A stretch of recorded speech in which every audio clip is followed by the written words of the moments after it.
Haiti experienced a big aftershock in the early hours of Tuesday morning local time. City volunteers in the emergency relief team were abruptly woken up. They immediately evacuated the building and headed for safety in open ground. As chance would have it, Tuesday afternoon was also scheduled for an earthquake drill. The aftershock was a reminder of how important it is to be prepared in the event of a disaster. When it shook, it was a bit frightening. I froze and then ran outside. Were you sleeping at that time? I was sleeping. It felt like someone pulled the rug out from under me. I was scared.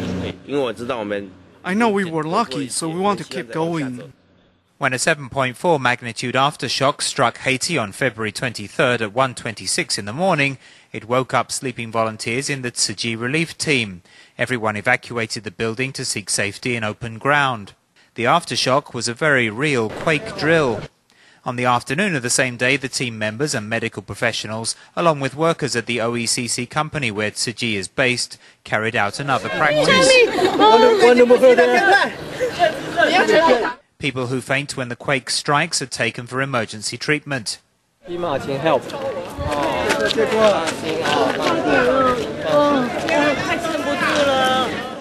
Others who are trapped under falling masonry cry out during the evacuation. Where do you hurt? My leg here, okay. right here. Let's get over to the station. Oh, my leg! For local residents who experienced the worst quake in 200 years, the drill is a learning experience.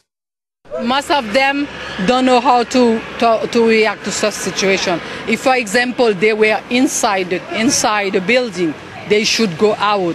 For example, if the main gate is open, they should run away and then look for a safe area.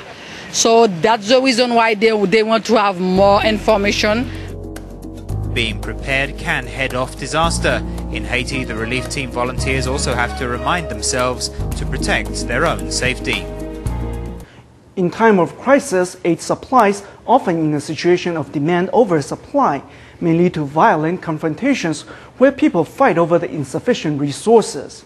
In quake Haiti, caregivers will just have to use their best judgment when giving out aid, as is in the case with our next story. At Tzu's free clinic held at the OECC office in Port-au-Prince, almost every day some of the patients would request extra help. Volunteers will make a personal trip to the patients' homes and decide from there what kind of assistance should be given to the family. It is often a dilemma for volunteers, because as much as they would like to help, they need to ration the provisions, as there are still many quake survivors out there in greater need. The devastating earthquake that struck Haiti last month brought down the sprightly people. Flying a UN aircraft, the trip from the Dominican Republic to Haiti is like descending from a verdant paradise to a sad ruin. The good news is, according to the Dire News crew in Haiti, the love from the international community that has been streaming into the Caribbean nation is helping patch up the broken land bit by bit. At the Tzu Free Clinic, volunteers met an old woman who was left to take care of her 2 grandchildren when her daughter, their mother, died in the quake. Here she is asking for a tarp and some blankets. Volunteers not only give the 81-year-old a full box of aid supplies, they also escort her back to her house to inspect the damage, which is slight enough that her family of 10 still lives here.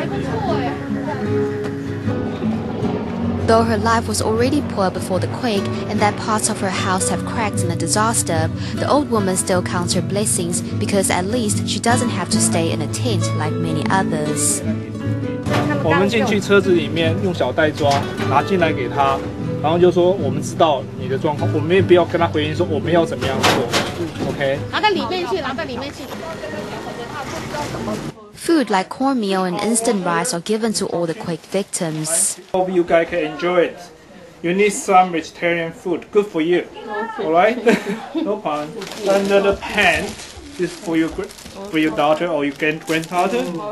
As for the tarpaulin, volunteers save such items for people in greater need. With the help of the driver, the old woman presses the team for tarpaulin. The plastic sheet is not for her, no?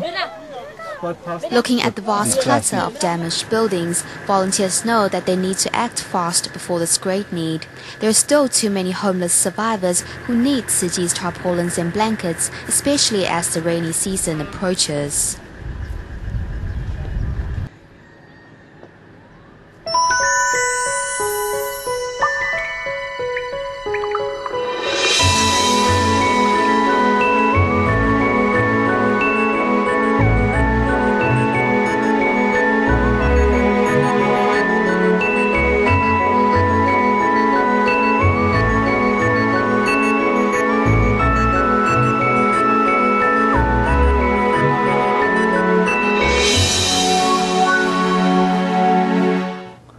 When Typhoon Morakwa tore its way across southern Taiwan in early August last year, the river defenses broke in Qisan, Kaohsiung County, and the township suffered its worst flood ever. To stop a repeat disaster, the River Management Office has added a sluice gate to the area's main water outlet. However,